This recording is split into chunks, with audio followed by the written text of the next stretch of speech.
మన ఛానల్లోని పాత వీడియోలో మనం క్రెడిట్ కార్డ్స్ గురించి చెప్పింది ఏంటంటే మీ దగ్గర ఉన్న క్రెడిట్ కార్డ్స్ అన్నిటిని చేతుల్లోకి తీసుకొని వాటిని 4 ముక్కలుగా కత్తిరించి డస్ట్బిన్ లో పడేయమని. అలా ఎందుకు చెప్పాల్సి వస్తుందంటే అది ఫైనాన్షియల్ ఎడ్యుకేషన్ లో ఒక భాగం కాబట్టి. కానీ పర్సనల్ ఫైనాన్స్ దగ్గరకు వచ్చేసరికి క్రెడిట్ కార్డ్స్ అనేవి మీ క్రెడిట్ హిస్టరీతో పాటు మీ సివిల్ స్కోర్ ను కూడా పెంచడానికి ఉపయోగపడుతున్నాయి.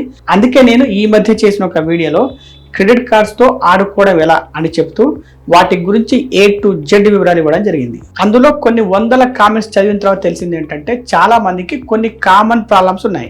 అవేంటంటే కొంతమందికి జాబ్ లేదు, కొంతమందికి బిజినెస్ లేదు, సివిల్ స్కోర్ తక్కువగా ఉంది, క్రెడిట్ హిస్టరీ దాదాపుగా లేదు, ఇర్రెగ్యులర్ గా ఇన్కమ్ వస్తుంది, ID ప్రూఫ్స్ కూడా సరిగా లేవు.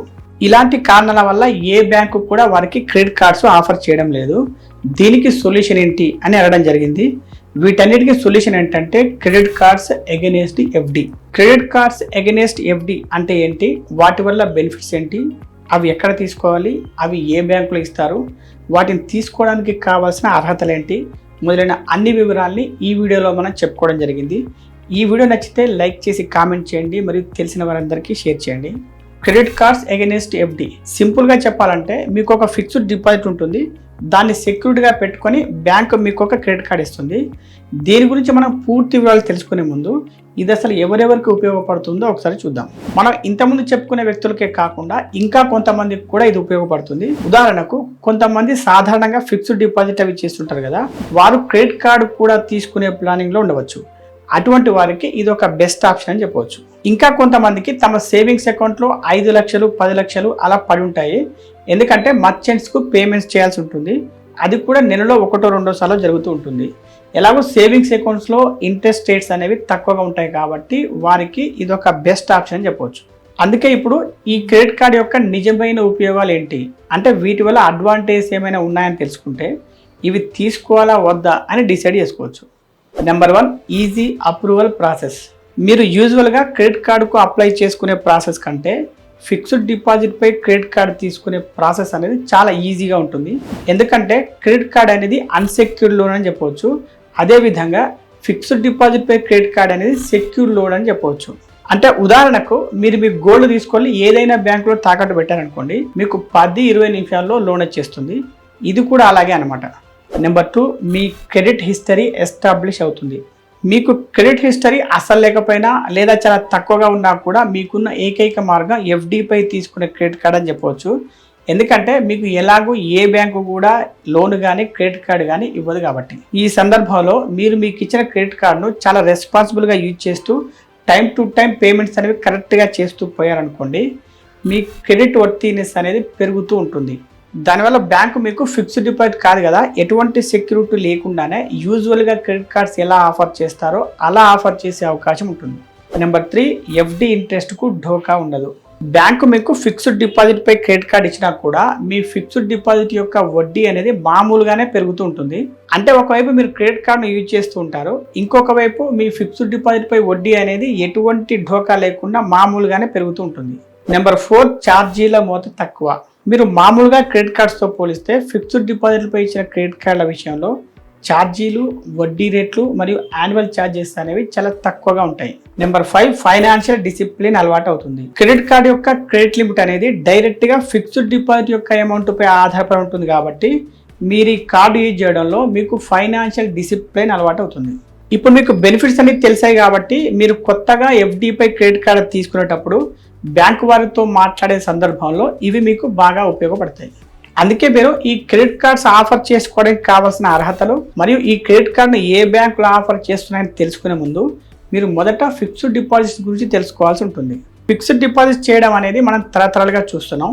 మన దేశంలోని ఇన్వెస్ట్మెంట్స్లో ఎక్కువ మార్కెట్ షేర్ ఉన్నది ఏది అంటే ఇప్పుడు కూడా ఫిక్స్డ్ డిపాజిట్ అని చెప్పవచ్చు. బహుశా మన దేశంలో ఫిక్స్డ్ డిపాజిట్స్ ఇప్పటి వరకు చేయని ఇల్లంటూ ఉండదు అని నా ఉద్దేశం. అయితే మీరు గమనించాలో లేదో కానీ మీకు ఫిక్స్డ్ డిపాజిట్ గురించి ఒక నిర్దిష్టమైన సమాచారం కావాలంటే మీకు ఎక్కడ దొరకదు. ఉదాహరణకు మీరు గూగుల్లోకి వెళ్ళి సెర్చ్ చేశారనుకోండి AFD మంచిది అని, మీకు ఎన్నో రకాల ఆప్షన్స్ కనిపిస్తాయి. అందులో ఏ ఆప్షన్ ఎంచుకోవాలో తెలియదు, ఏది బెస్ట్ FDయో అర్థం కాదు.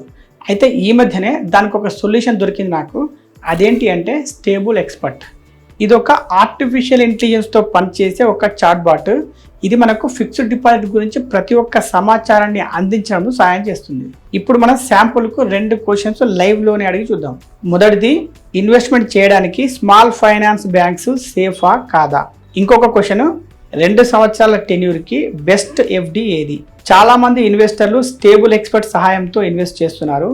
సో మీరు కూడా ఒకసారి ట్రై చేసి చూడండి. పర్సనల్గా మాకు కూడా మంచి ఎఫ్డీలను పిక్ చేయడంలోనూ మంచి ఆప్షన్స్ ఇవ్వడంలోనూ ఇది ఎంతో హెల్ప్ చేసిందని చెప్పవచ్చు. ఈ చాట్ బాట్ యొక్క లింక్ క్రింద డిస్క్రిప్షన్లో ఉంటుంది, ఒకసారి ట్రై చేసి చూడండి. కాలంతో పాటు టెక్నాలజీలో ఎన్నో మార్పులు వస్తున్నట్టుగానే బ్యాంకులు కూడా కొత్త కొత్త ప్రోడక్ట్స్ తీసుకురావడం జరుగుతుంది.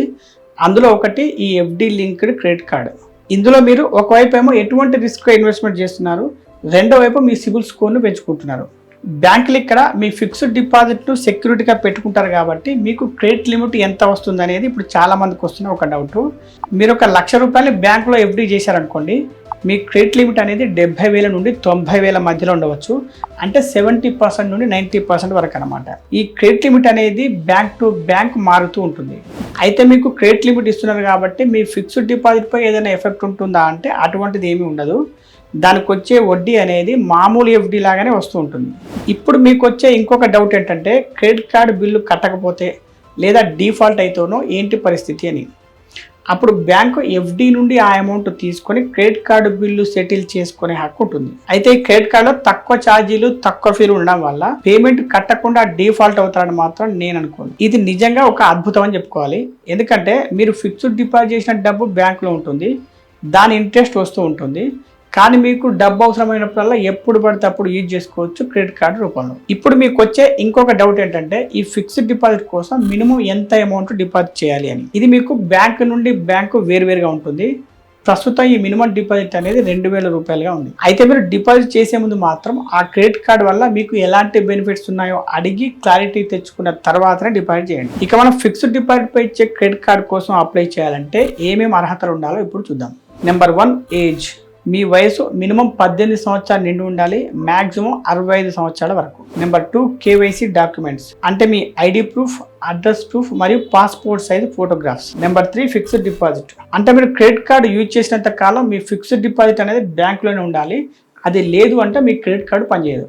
Number 4, fixed deposit amount. ఇది బ్యాంక్ టు బ్యాంక్ మారుతుందని చెప్పుకున్నాం కదా, అది దాదాపు మినిమం ₹2,000 దాకా ఉండొచ్చు. ఇప్పుడు మనం ఈ ఫిక్స్డ్ డిపాజిట్లపై క్రెడిట్ కార్డులను ఆఫర్ చేసే కొన్ని బ్యాంకులు చూద్దాం. ICICI instant platinum credit card, Axis bank Insta Easy credit card, bank of Baroda Azure credit card, SBI Unnati credit card, Kotak Mahindra bank Aqua Gold credit card. ఈ క్రెడిట్ కార్డు కోసం అప్లై చేసుకోవడం ఎలా? ఒకటి, మీరు క్రెడిట్ కార్డ్ ఆఫర్ చేసే ఒక బ్యాంకును సెలెక్ట్ చేసుకోండి. ఆ క్రెడిట్ కార్డు యొక్క టర్మ్స్ ఏంటి, ఇంట్రెస్ట్ రేట్స్ ఏంటి, క్రెడిట్ లిమిట్ ఏంటి, ఇలాంటి వివరాలు తెలుసుకోండి. 2, మీ క్రెడిట్ లిమిట్ను బట్టి ఎంత ఎఫ్డి అవసరమో అంత అమౌంట్ రెడీ చేసుకోండి. 3, మీరు బ్యాంకుకు డైరెక్ట్గానే వెళ్ళండి లేదా ఇంటర్నెట్ బ్యాంకింగ్లో క్రెడిట్ కార్డ్ అప్లికేషన్ ఫిలప్ చేసి వారు ఏమేమి డాక్యుమెంట్స్ అడిగారో వాటిని అటాచ్ చేయండి. 4, బ్యాంకు మీరు ఇచ్చిన అప్లికేషన్ రివ్యూ చేస్తుంది, మీరు ఇచ్చిన డాక్యుమెంట్స్ను వెరిఫై చేస్తుంది. ఆ తర్వాత మీకు ఒక క్రెడిట్ కార్డును ఇష్యూ చేస్తుంది. 5, మీకు క్రెడిట్ కార్డ్ని ఇస్తూ మీ ఫిక్స్డ్ డిపాజిట్ను దానికి సెక్యూరిటీగా అటాచ్ చేస్తారు. ఈ వీడియో మీకు నచ్చితే లైక్ చేసి కామెంట్ చేయండి, మరియు తెలిసిన వారందరికీ షేర్ చేయండి. Be rich, stay rich.